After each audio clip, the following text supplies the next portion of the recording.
আচ্ছা, আমি আবার থেকে পড়ছি। হ্যাঁ, আজ শনিবার 10 মে 2025 তারিখে উপদেষ্টা পরিষদের এক বিশেষ সভা অনুষ্ঠিত হয়।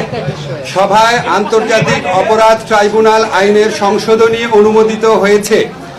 সংশোধনী অনুযায়ী আন্তর্জাতিক অপরাধ ট্রাইব্যুনাল কোনো রাজনৈতিক দল, তার অঙ্গ সংগঠন বা সমর্থক গোষ্ঠীকে শাস্তি দিতে পারবে।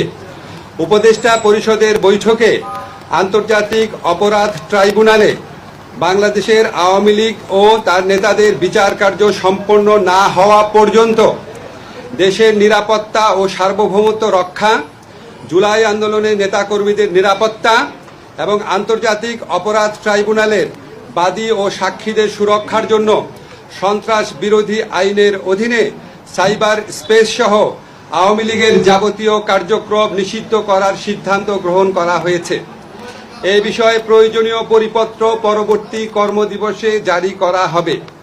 এর পাশাপাশি আজকের উপদেষ্টা পরিষদের বৈঠকে জুলাই ঘোষণাপত্র আগামী 30 কার্যদিবসের মধ্যে চূড়ান্ত করে প্রকাশ করার সিদ্ধান্ত গৃহীত হয়েছে। ধন্যবাদ। আসিফ ভাই, এটা আমাকে